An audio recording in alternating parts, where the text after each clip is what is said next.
Thank you. Thank you. Thank you very much. Thank you and welcome. I'm Father Mitch Pacwa. Welcome to Threshold of Hope, where we take a look at the various writings of the church.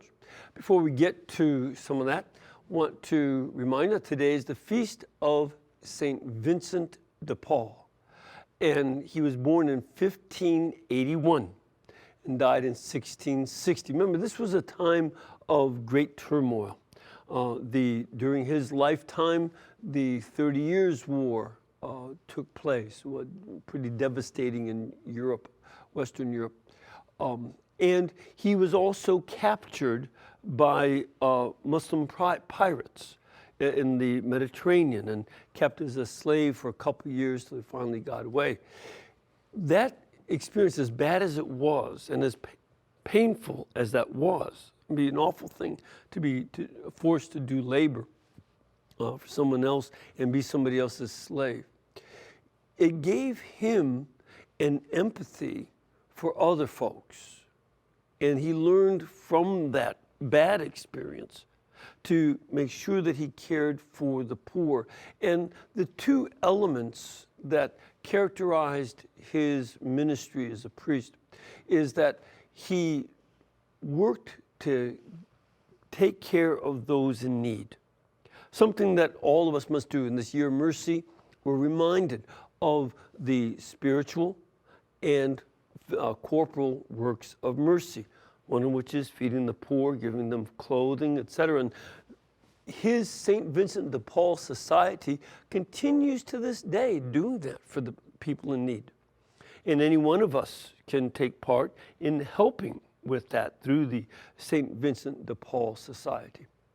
The other concern he had dealt with the spiritual works of mercy, in particular, a certain form of educating the ignorant in the faith. That's one of the important things we're supposed to do as a spiritual work of mercy, educate the ignorant about the faith. And his concern was ignorance among the clergy. So he also helped start the order of Vincentians that would be involved in training priests. Remember, seminaries were a brand new concept from the Council of Trent that had ended just 18 years before he was born. And he helped to get seminaries started because priests were not well trained and they needed it. So he also did that, both spiritual and corporal works of mercy, and all of us ought to be involved in both. All right. We are continuing on with Veritatis Splendor, the Splendor of Truth, by Pope St. John Paul II. We're on paragraph 96, and of course we want to remind you that you can still buy a paperback copy of Veritatis Splendor by going to EWTN's Religious Catalog. You can do that either online by going to EWTNRC.com, or you can call 1-800-854-6316.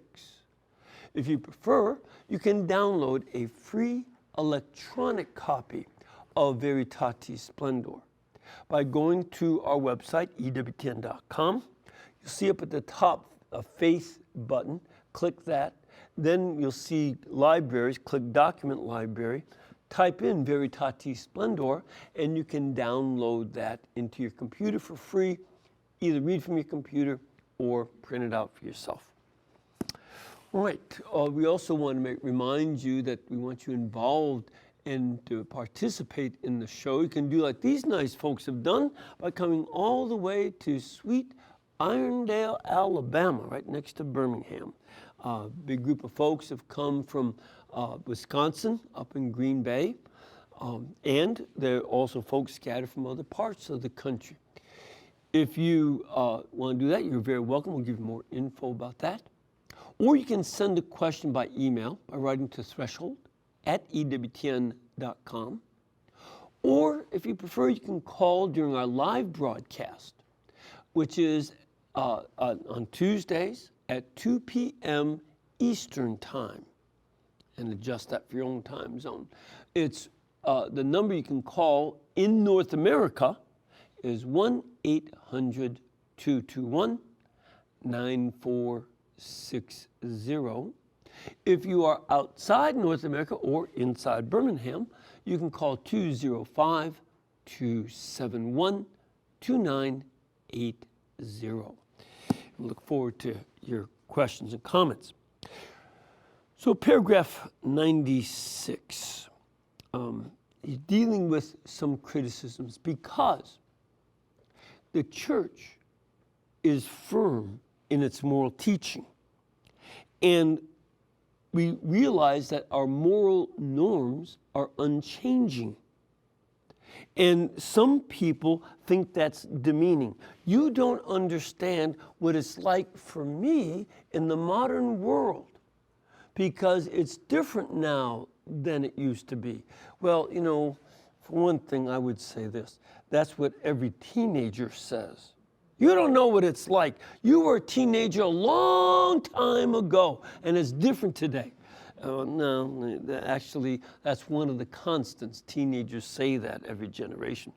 But be that as it may, it is the unchanging moral norms of the church are not demeaning to anybody.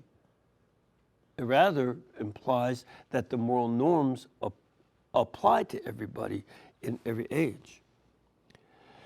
There can be no freedom apart from or in opposition to the truth.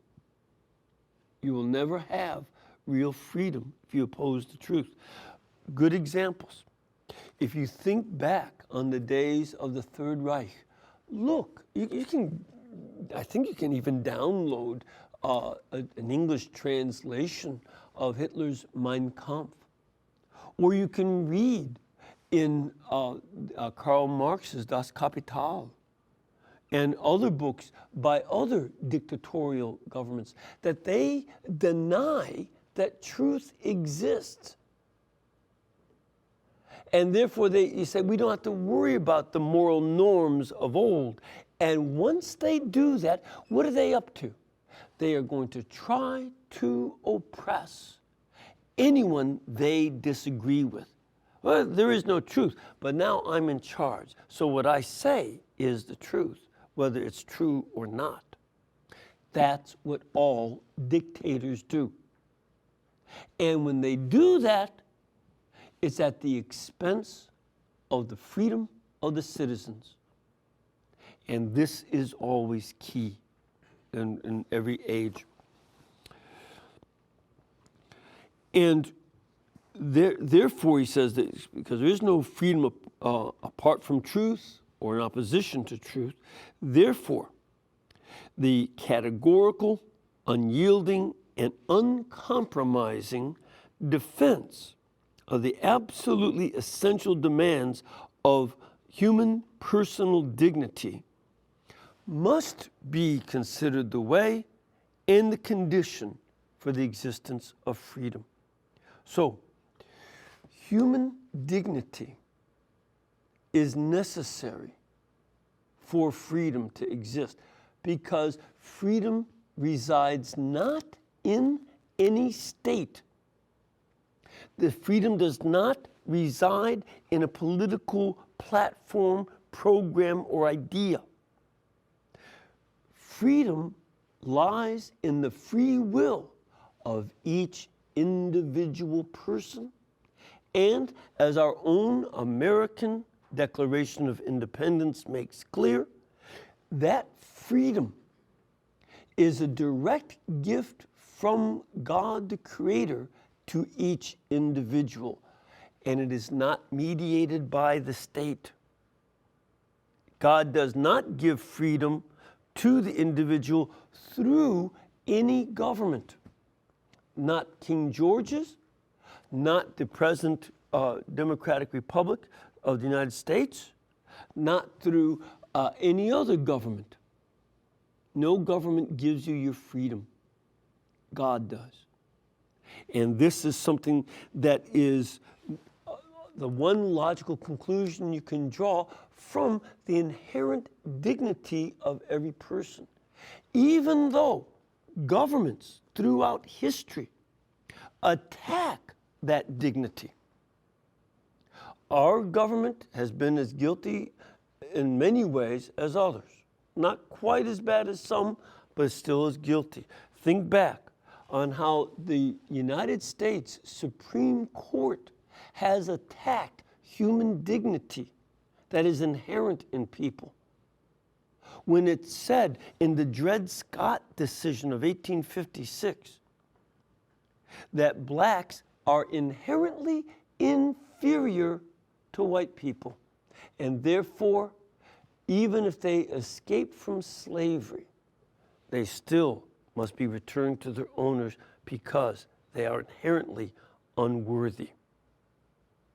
That was an attack on human dignity and was inherently wrong. The Supreme Court was no different in Plessy versus Ferguson, which allowed states and the federal government to write Jim Crow laws preventing blacks on the basis of their color not to participate.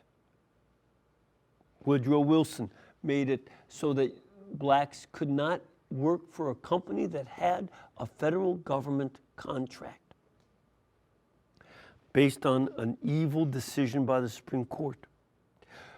And then, of course, we see Roe versus Wade saying that there's not a dignity inherent in a child.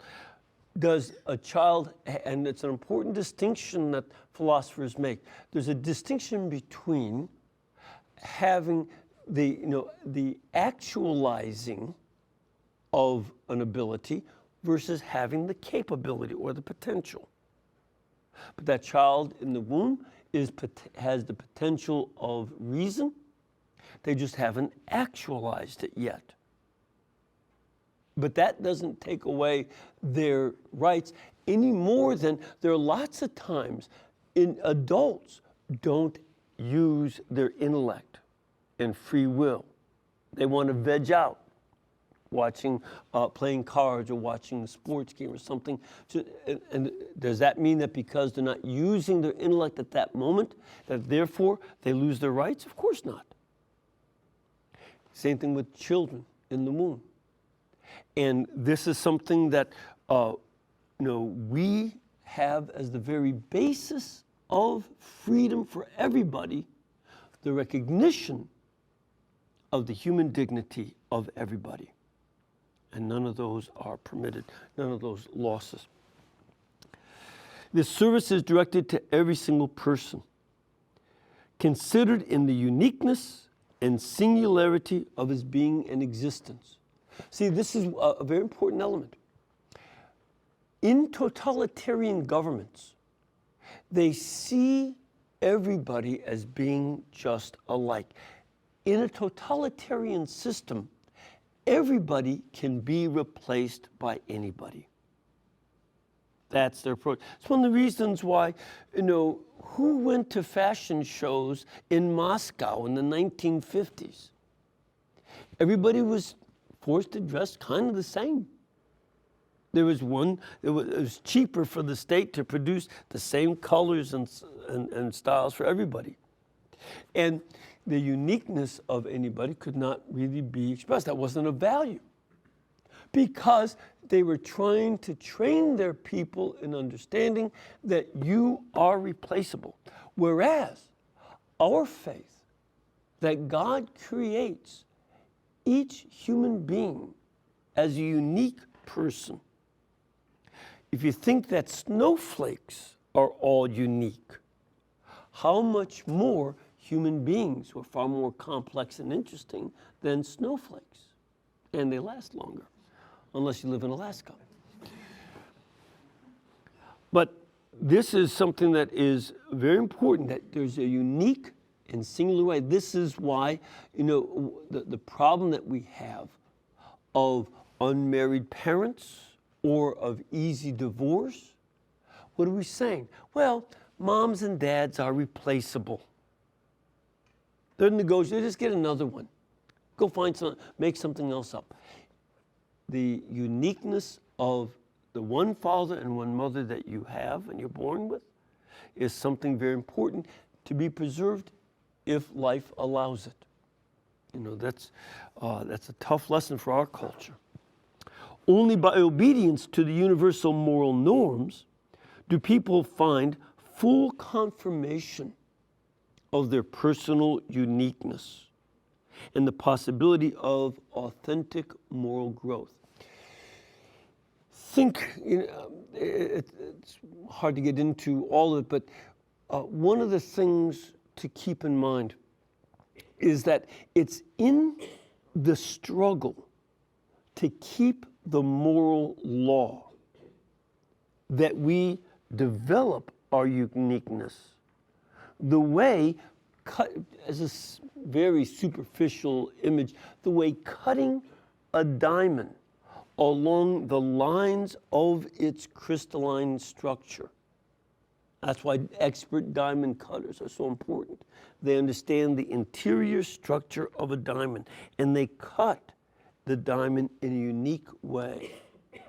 So also, our conformity to the moral law makes us unique. It highlights the uniqueness that's already there. It shows it up and shines it. Because as you know with diamonds, it takes something of diamond to polish a diamond. Diamond dust, usually. And a diamond to cut a diamond. So also, the moral law is that which God has given us to highlight and point out the unique qualities of the personality He gives us and the personal gifts He bestows on each of us. And you find out who you are by that abrasiveness with the moral law. Whereas the people who give in to the moral law tend to be all one and alike. The sinners are the boring ones. They're pretty much alike. Once they get into the compulsions to sin by which they lose their freedom. Again, ask any of the addicted personalities how easy, how free they are to stop something even like smoking. Yet alone other drugs, alcohol, gambling. And they end up being alike.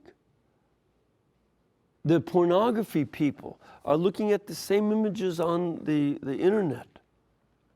And they're all fantasies. It's not real. And that does not bring out the uniqueness. Whereas that commitment between a husband and a wife to stay faithful to each other definitely is an experience of diamond sharpening diamond and removing some of the rough edges between each other. You know, do any of you married couples ever disagree with your spouses? Do you ever have an argument or a dispute? And does it make you a better person to learn to figure it out or to just run away? You know, you learn a lot about raising kids and all that together.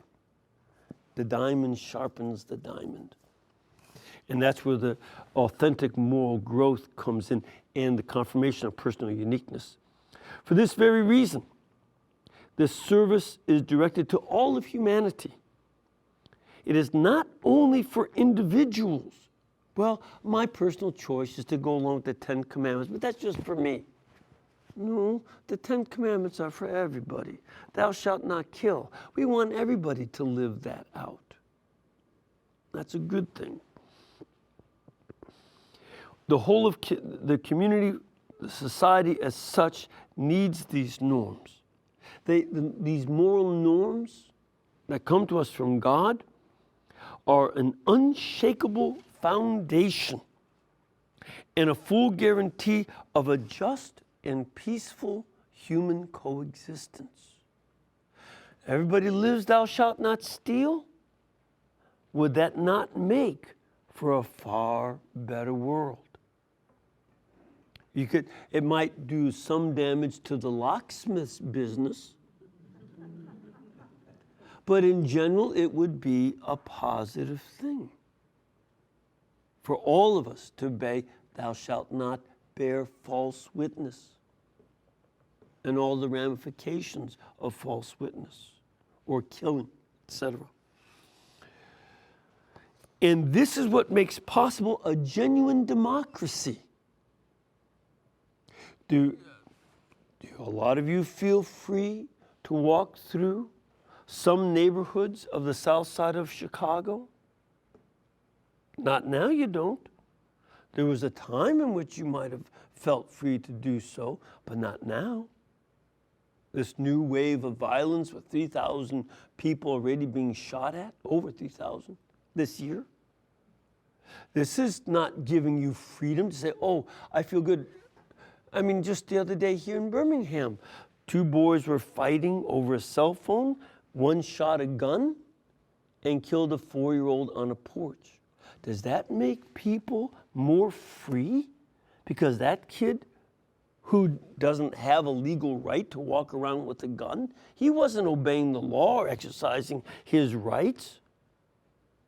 He was abrogating the rights. He hadn't earned that right to carry a gun. He wasn't trained and he wasn't of age.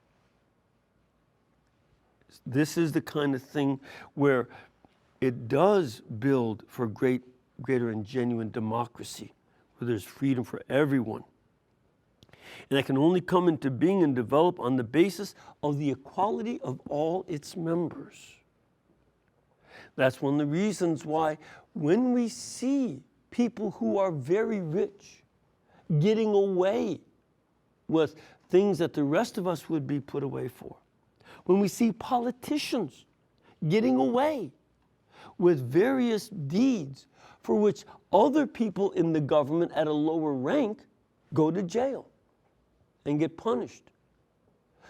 Does that make our democracy stronger? No, it does not. And that the standards of right and wrong must apply to the very poor, to the very rich, to the people in political power, people outside of power, people who are police, people who are civilians. The moral law applies to everybody. And if the state won't do it, certainly God will. But we as citizens have a moral obligation and responsibility to call our society to greater morals and equality in application of the morals for everyone. Everyone. And this, we have to see that because everybody is equal, everybody possesses common rights, and when you have rights, you also have duties associated with those rights. So we all have a right to vote in the United States. If you're a U.S. citizen, you're 18 years or older, you have a right to vote. With that right goes an obligation to vote. Well, I just couldn't get time. Okay, see how you like it when you don't get time to do other things with your own money because the government overtaxes you or whatever. You know, this is the kind of thing that we have to be very alert to, our rights and the commensurate duties and responsibilities that go with our rights. You have a right to have a family. You have a duty to take care of it. That goes together. When it is a matter of moral norms prohibiting intrinsic moral evil. So, murder and killing innocent life is an intrinsic moral evil. Stealing property that is not your own. Committing adultery and other acts of sexual encounters outside of the commitment of marriage. That is an intrinsic evil. Not in our society's norms, but by God's norms it is an intrinsic evil. Telling lies about somebody, ruining their reputation through deceit, committing perjury. These things are intrinsic moral evils. And when moral norms that God gives us prohibit those intrinsic evils. And there are no privileges or exceptions for anyone. Just because you like somebody or you think, well, but they make beautiful movies and they're real pretty, and that's no difference. Again, fame, wealth, and power do not exempt us from the moral law. Makes no difference whether someone is master of the world or the poorest of the poor on the face of the earth. Before the demands of morality, we are all absolutely equal. It goes on in paragraph 97. In this way, moral norms, and primarily the negative ones, those are the ones people don't like. People don't like, well, how come everything is thou shalt not? Because you're not supposed to do that stuff. It says thou shalt not. That's why. But I digress. These negative ones primarily that prohibit evil, that's why they're so important. They prohibit evil. They manifest their meaning and force, both on the personal and social level. So societies cannot commit evil. Well, everybody else is in favor of slavery. No, it's still wrong. Still wrong. Doesn't matter who does it. It's wrong. And, it's the law. You can have an abortion, and that's the law. No, it's a decision by the Supreme Court that decriminalizes it, but that doesn't make it right. Just as an individual, but I feel like I'm so angry I should kill somebody. That doesn't make it right. Your feelings have no standing in the law or the moral norms. By protecting the inviolable personal dignity of every human being, people help to preserve the human social fabric and its proper and fruitful development. Society is filled with difficult relationships, and you need the moral law and also civil law to negotiate through the conflicts and difficulties. So it's very important for us to do that. And the commandments of God, especially from the second tablet, that is the commandments referring to human beings. The first tablet refers to God. Have no other gods, don't take his name in vain, and honor the Sabbath, keep holy the Sabbath. Those refer to God. The other commandments refer to our relationship with our parents, the life of others, adultery, stealing, etc. And these are the ones that Jesus quoted from the second tablet to the rich young man in Matthew 19, verse 19, when the guy says, what commandments should I obey?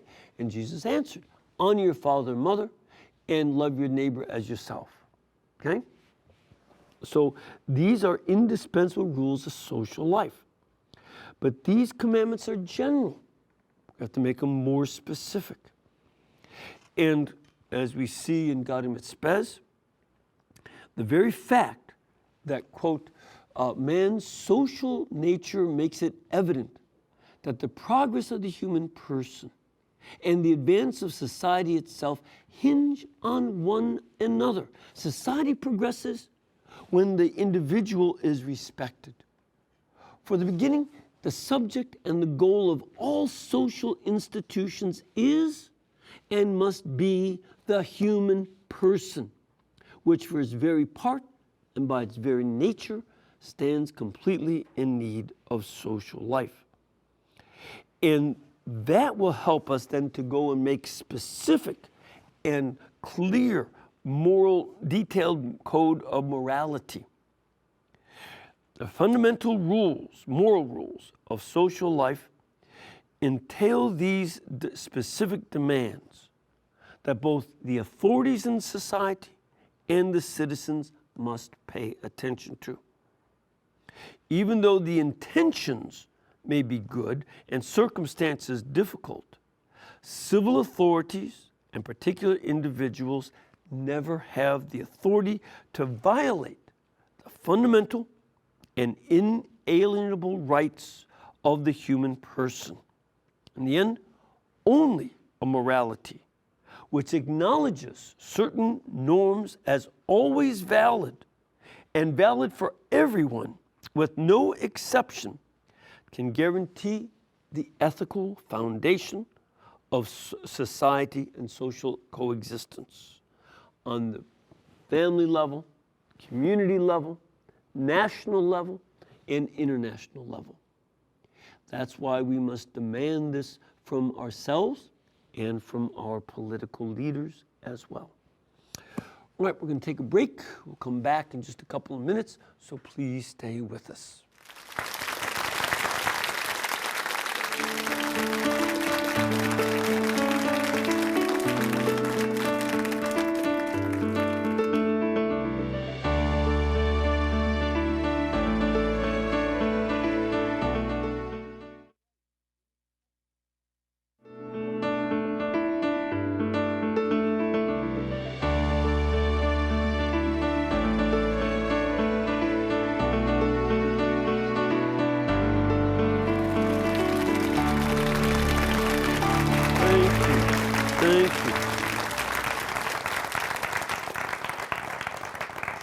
Thank you very much. And first of all, I want to invite you to do what these nice folks have done, which is to come here on pilgrimage, be part of our studio audience. You can contact our pilgrimage department at 205-271-2966, or you can go online to ewtn.com to give you information about scheduling of programs and masses, of course, how to get up to the shrine of the Most Blessed Sacrament up in Hansfield, pray with the sisters. And of course, to let you know places you can stay, whether it's a larger group like this nice group of folks from up in Green Bay, or if it's a family or an individual to help you all out. So please come on down. And let us start off with the call. We have Jennifer in calling us. Where are you from, Jennifer?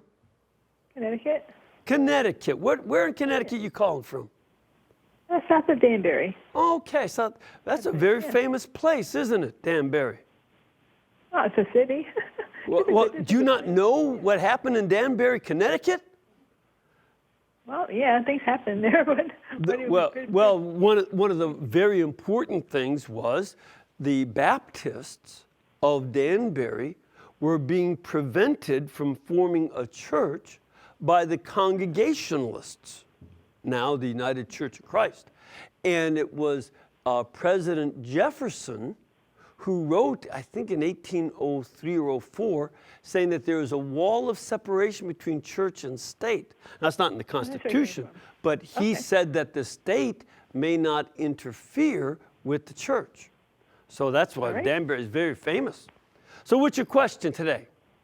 My question for you is the Eucharistic celebration at the Mass goes through John chapter 6 just to a certain point. Doesn't that go as far as verse 63? In the King James Version of the Bible, I'll read it to you because it's different than what I think the Douay-Rheims has, the Catholic Bible. 63 in King James, the Spirit that quickeneth, the flesh profiteth nothing. The words I speak unto you, they are spirit and they are life.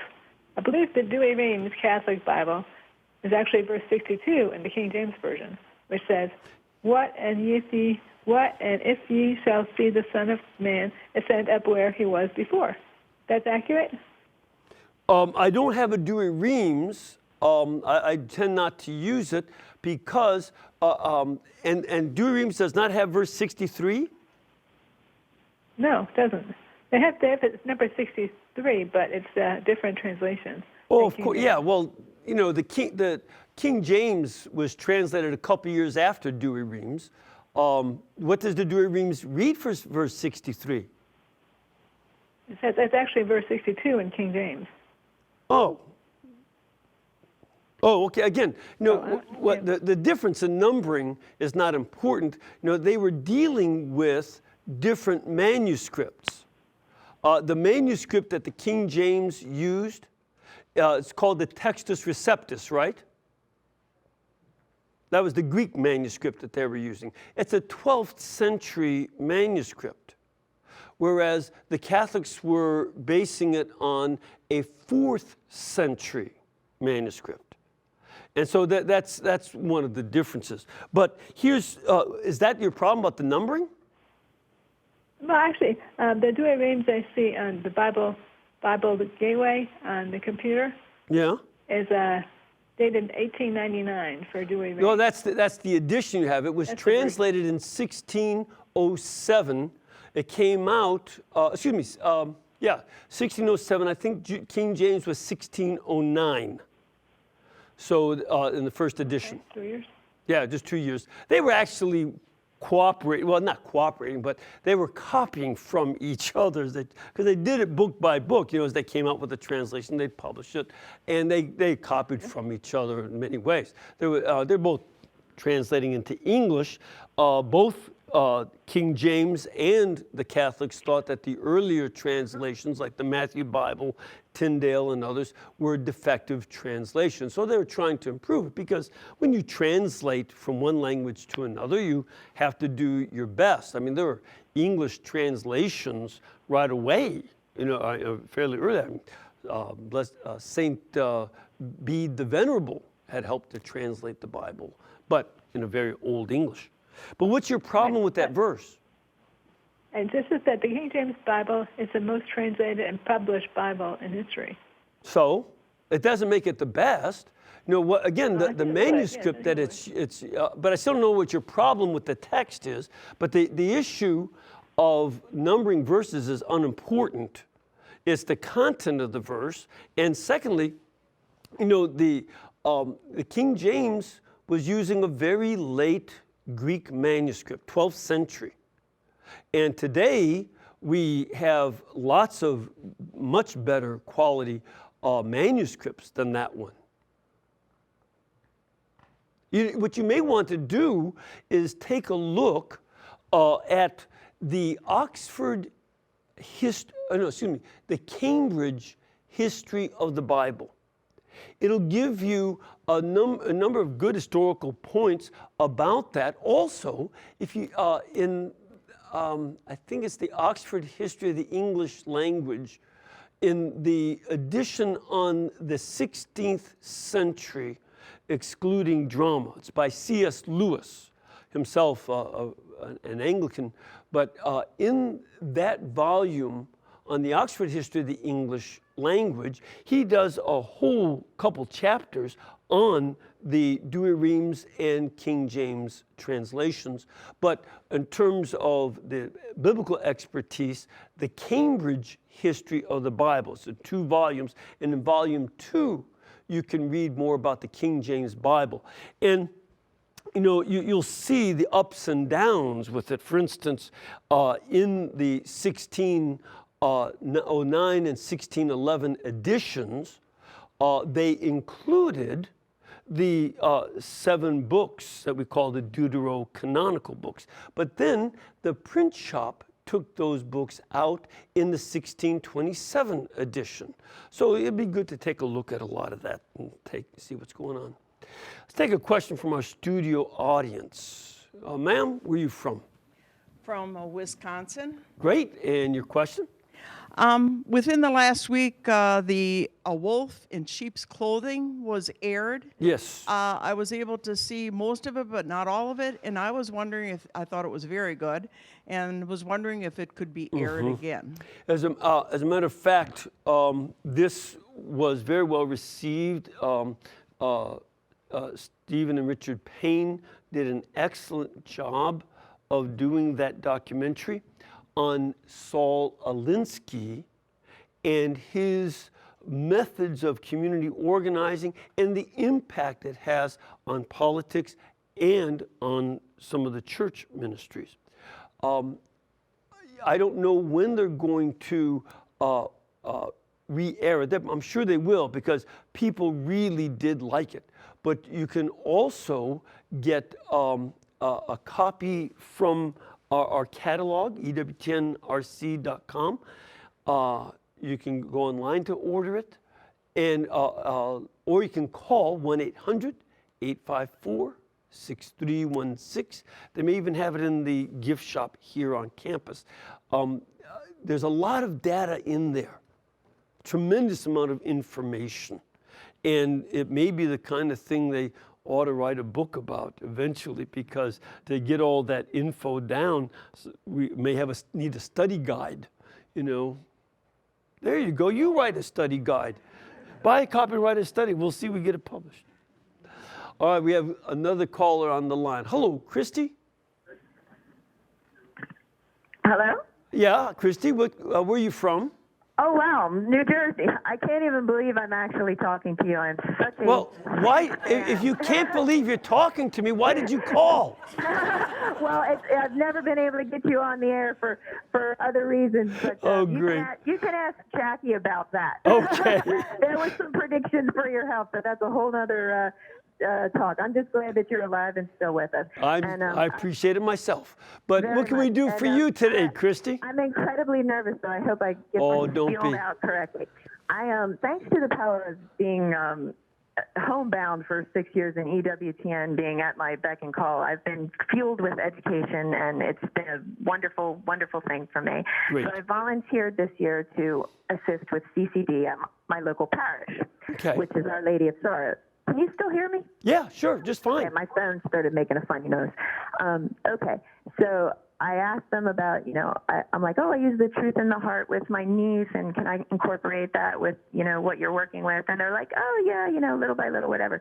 So I go for my first day, and the first thing my director says to me for my 8-year-old third grade class, and she goes, okay, don't bring up EWTN because they're not going to know who they are. And I'm like, what? Are you crazy? And I'm like, I've got signs on the bulletin boards, and for the last 4 years, it has great children programming. I can't not bring up the EWTN. I'm an EWTN media missionary. And then she was just kind of, on a different page, like, well, they're not going to know, don't do this, don't do that, or whatever. And then next thing you know, my mind was flustered. I couldn't focus on anything that I was supposed to be doing out of her lesson plan. And then once the kids got rowdy, I just broke into song and started talking about EWTN and going with what I already know. But There's nothing like a great song to just start singing. Right. We did our rounds with Sing Hosanna, and that worked good with them. Sure. But I guess my question is, as just a volunteer, not someone of priority in my parish, how can I make it a priority to the diocese, to incorporate EWTN as a priority in our teaching, Yeah. because especially Sure. Our Lady of Sorrows. This here's- is who influenced Mother Angelica. I mean, Mother's going to be a saint. It's so important. Well, here's something that I would recommend. Start doing it with your class and show that the students find it helpful.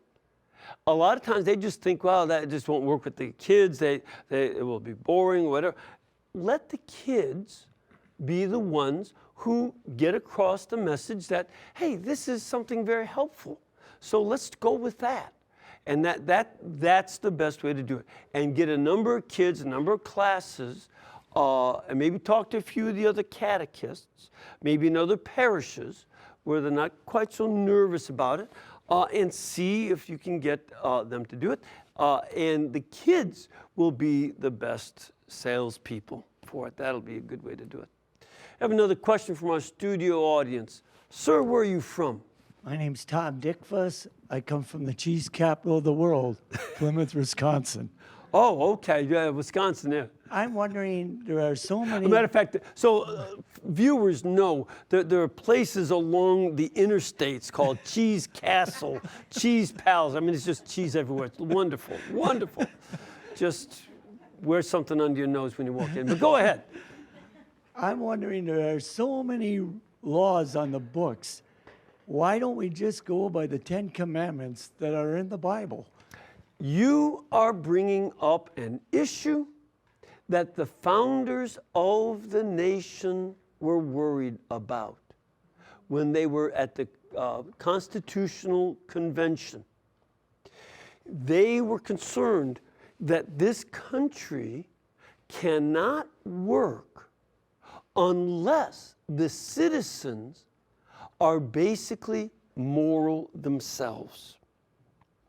If you don't, George Washington and a number of the other founders recognized, if the people do not on their own want to live out the 10 commandments and the other commandments of God, then their misbehavior will be countered by the government with an increase of laws. Either the people will choose to obey God's morality, or the government will write more and more and more laws. And this is one of the things that we see going on today. On one hand, people in the government, who I consider to be very foolish, keep on trying to say, well, you should be free to do this, you should be free to do that. And then when people live out that freedom, they get into trouble and bring other people into difficulties. So then they have to make more and more laws to regulate the behavior. So if people, that's a great example. If you don't obey the laws of God, the state will regulate your every action. Is that not what is going on today? And does it make us happier? I don't think so. I don't think so. And this is where, on one hand, they push us to be libertines. We'll grant you more and more sexual freedom. I mean, this is one of the things that drives me crazy. Mrs. Clinton, also Chaya Feldblum, who's the head of the Equal Employment Opportunity Commission, and other people in the government keep saying, we have to change the religious laws in order to conform to today's regulations about women's reproductive rights, i.e. abortion and same-sex marriage, etc. Well, why does she want to change our religion to go along with the sins of other people? And to have us teach that the sins are not sins. This is not something that we want. And we won't stand for it either.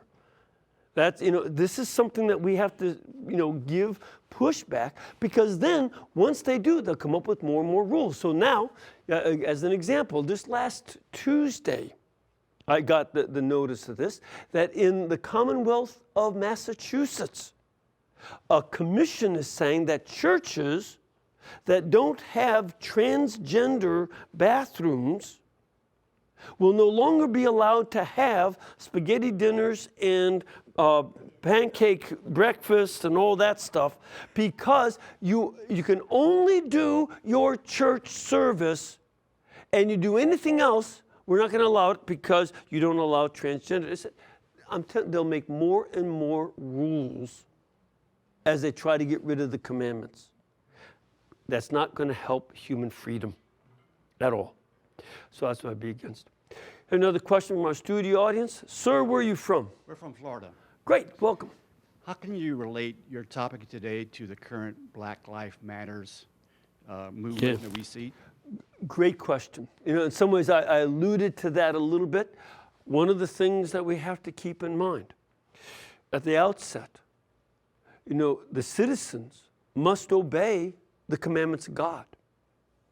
And that, the present rate of murder and drug use and theft that's going on in our cities is up to the individual to say, I must stop it.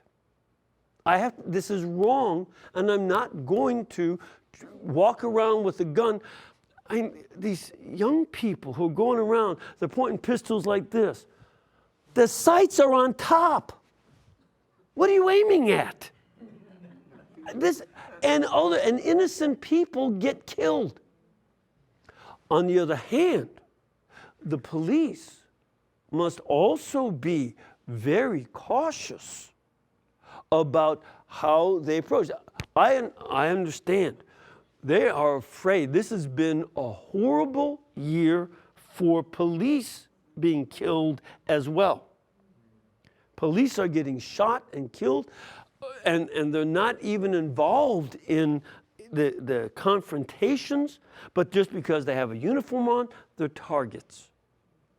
But they have to have clear limitations to stay within procedure.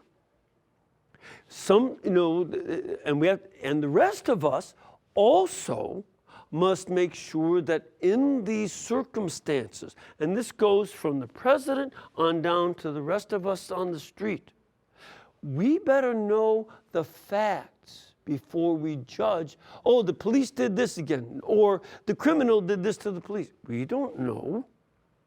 I wasn't there. I didn't see it.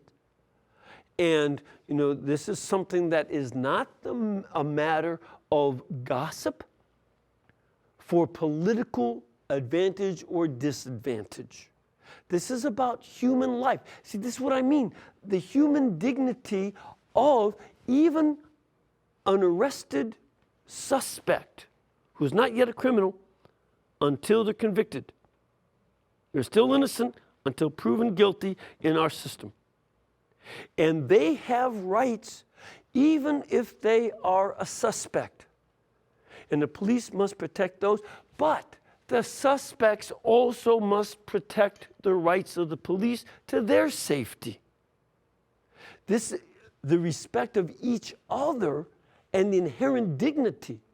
And one of my concerns, this horrible situation in Tulsa where it seems, that there's an indictment of the policewoman who shot a man who did have his hands up in the video, apparently.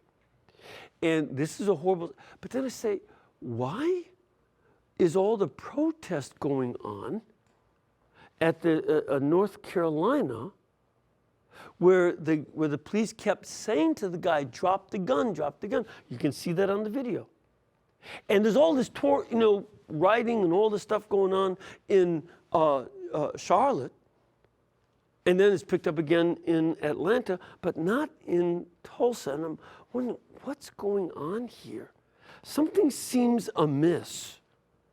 And sometimes I wonder whether or not, because of the politically minded people who fund Black Lives Matter, and that 70% of the people arrested were from outside of North Carolina. They weren't even from Carolina.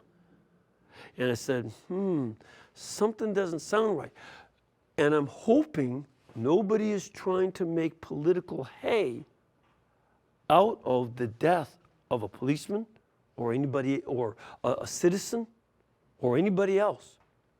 Suspects, police, a 4-year-old boy sitting on his porch with his grandma playing, and everybody else in the neighborhood have inherent dignity and rights to life, liberty, and pursuit of happiness. And this must be applied to everyone by everyone. This is, and that's where the Alinsky thing is. Alinsky would say, you got to choose an enemy and personalize it and go after the enemy. I wonder if people are doing that to the police and other individuals. I hope not. All right, I just want to mention one last email here from Ed in Springfield, Illinois. Father Mitch, last February 14th, my wife died. Will I see her again in heaven? I miss her so much it hurts more than I can tell anyone. I'm not sitting around waiting to die, and I have no thoughts of suicide. We had a unique situation. We both have highly functional cerebral palsy, and there's just this great love for each other. But will I see her again? Of course you will. Of course you will. You see, take a look at the book of Revelation, and you see how the saints do interact with each other, and the angels. They recognize each other. Now, your focus will be God, that's for sure. But you'll be there, and you'll love each other more in heaven than you even did on earth. That'll be a gift from God. All right, we've run out of time. May Almighty God bless you and keep you and cause His face to shine upon you, the Father, the Son, and the Holy Spirit. Amen. And again, Mother Angelica set up this network so that it's brought to you by you. So please keep us in between your gas bill, your electric bill, and your cable bill. And we'll be able to pay all of our bills too. There are plenty of them, and we've got lots of good things coming up, so please help us out. God bless you and thank you.